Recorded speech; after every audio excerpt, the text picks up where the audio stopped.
Today is all about two brothers who shared everything but have two different outcomes.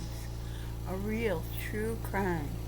So, get to your comfy spot, get your favorite drink, and I have some births today.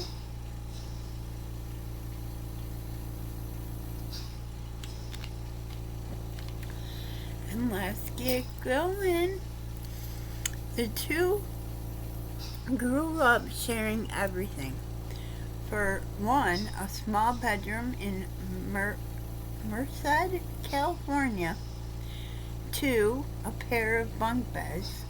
Three, the faint hum of the fields outside their window.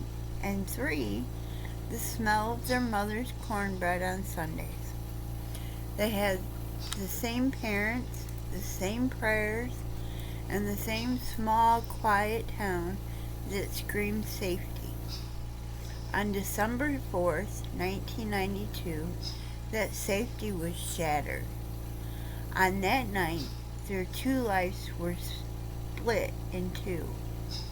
One brother vanished into the darkness for 7 years. Meanwhile, the other stayed behind and disappeared in a different way. Now, what happens next defies belief, logic, and every rule of psychology. Stephen was 7 when a stranger pulled up in a car and asked him if he wanted a ride home, which he never made at home. Now, for the next 7 years, Stephen lived in captivity. He was starved, beaten, brainwashed, and renamed. Stephen was told his parents didn't want him anymore, and he was told to forget who he was. Somehow, through the nightmare, something inside him refused to die. At 14, he finally escaped, taking with him a 5-year-old that Stephen rescued from the same monster, and they went to the police station. Stephen was a miracle child, the boy who came back. TV cameras followed him everywhere, and there was even a made-for-TV movie about him. The journalists called him a living saint. Despite all he'd been through, he smiled, he laughed, he dated, he loved. He was impossibly normal. Then there was Carrie, the older brother who slept on the top bunk, the one who was left behind. Now, he was 11 when his brother vanished.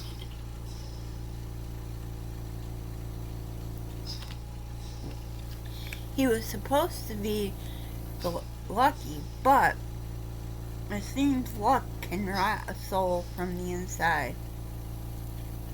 He watched his parents age overnight. Carrie watched his mom set an extra plate at the table for a child who never came home. Carrie watched birthdays turn into funerals. When Stephen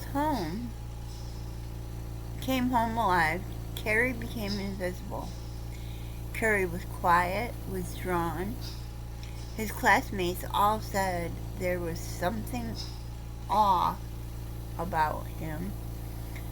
Carrie would pull out hair until there were bald patches. He stared at things way too long, and he didn't laugh. In 1989, when he was 24 years old, Stephen's story ended tragically with a motorcycle accident on a California highway. Aww. Stephen's funeral was full of reporters, friends, and family. With the whole country watching, the hero that survived 7 years of hell, only to be stolen again by fate. In the background, barely noticed, stood his brother. Carrie didn't even cry. He didn't speak. He just stared at the casket and at the cameras. Some people say that this is the moment something inside of him broke completely.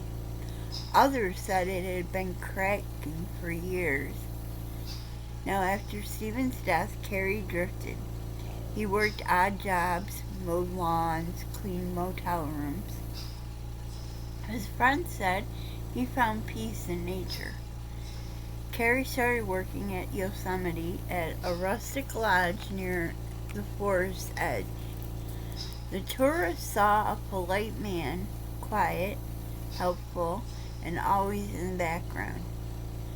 Beneath the calm, something more monstrous was waking up. In 1999, 10 years after his brother's death, the headlines returned to Merced. It wasn't about a hero, it was about a killer. It was called the Yosemite Murders. During that spring, 4 women had vanished near Yosemite National Park. Families waited for news. Weeks had passed, then bodies were found. They were mutilated, burned, and hidden in the woods. When the FBI named a suspect, America was shocked, frozen. It was Carrie Strayer, the brother of Stephen Strayer. The nation that cried for Stephen now trembled in fear for what his brother had done. The headlines were unreal. Quote, brothers of kidnapping survivor charged in Yosemite murders, end quote.